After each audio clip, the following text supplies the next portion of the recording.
বেনু মিশ্ৰ সোঁৱৰণী ন্যাসৰ উদ্যোগত আৰু যোৰহাট ফাইন আৰ্ট ছ'চাইটিৰ সহযোগত যোৰহাটৰ কলাভৱনত বেনু মিশ্ৰৰ ৮৫তম জন্ম জয়ন্তীত প্ৰদৰ্শনী মুকলি।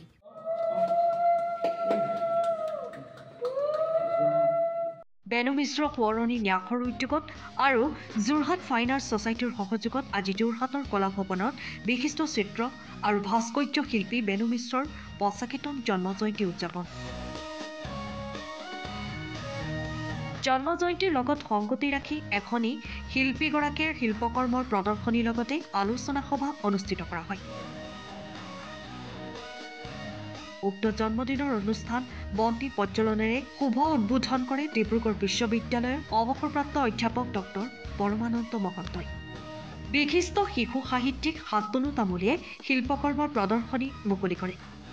শিল্পকৰ্মৰ প্ৰদৰ্শনীত শিল্পীগৰাকীৰ বহুকেইখন চিত্ৰ প্ৰদৰ্শন কৰা হয়। অন্যহাতে শিল্পীগৰাকীৰ জন্মদিন উপলক্ষে এখনি সভাও অনুষ্ঠিত হয়। অনুষ্ঠানত বিশিষ্ট চিত্ৰশিল্পী ভৃগুপতি হাজৰিকাৰ লগতে বহু চিত্ৰশিল্পী উপস্থিত থাকে।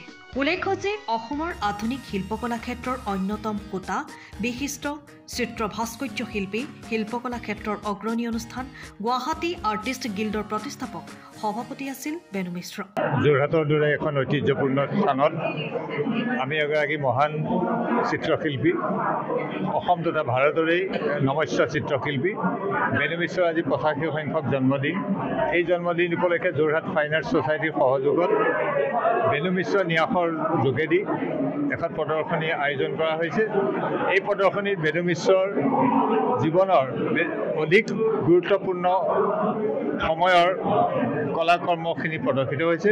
তেখেতৰ তাত চিত্ৰকলাৰ বিভিন্ন মাধ্যমবিলাক প্ৰদৰ্শিত হৈছে, বিশেষকৈ ড্ৰয়িং, পেইণ্টিংছ আৰু তেখেতৰ কিতাপৰ লগত যিখিনি বেটুপাত সম্পৰ্কীয় যিখিনি নান্দনিক বস্তু সেইখিনিও শিল্পকলা প্ৰদৰ্শন। গতিকে অসম তথা ভাৰতৰ এগৰাকী মহান চিত্ৰশিল্পীক আজি যোৰহাটীয়া ৰাইজৰ আগত এই বেনু মিশ্ৰ ন্যাস আৰু যোৰহাট ফাইন আৰ্ট ছ'চাইটিৰ সহযোগত ৰাইজৰ আগত আমি উপস্থাপন কৰিব পাৰিছোঁ। গতিকে ৰাইজে এইখিনি উপলব্ধি কৰক।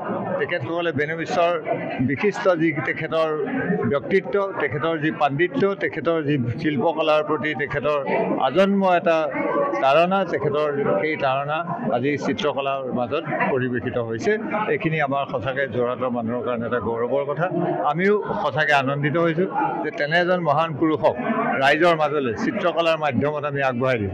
যোৰহাটৰ সংগীত সাহিত্য সকলোতে আগভাগ লয়, কিন্তু আজি চিত্ৰকলাৰ যোগেদি যোৰহাটখন ইমান এটা উন্নত অৱস্থালৈ আহিছে। বেনু মিশ্ৰৰ চিত্ৰই সেয়া তাত বৰ ডাঙৰ অৰিহণা যোগাইছে। মই গতিকে আপোনাসকলৰ মাধ্যমেদি সমূহ যোৰহাটবাসীক আমন্ত্ৰণ জনাইছোঁ যে তেখেতসকলে হিয়া ভৰি এই ছবি উপভোগ কৰক, যে শিল্পকলাৰ আনন্দ উপভোগ কৰক। শিল্পকলাই মানুহৰ জীৱন কিদৰে পৰ্যবেক্ষিত কৰে উন্নতিলৈ, সেয়া ৰাইজে অনুধাৱন কৰক। এয়ে মোৰ দুআষাৰ ক'বলৈ পাই আপোনালোকৰ আগত ধন্যবাদ দিছোঁ। আপোনালোককো মই ধন্যবাদ জ্ঞাপন কৰিছোঁ। ধন্যবাদ।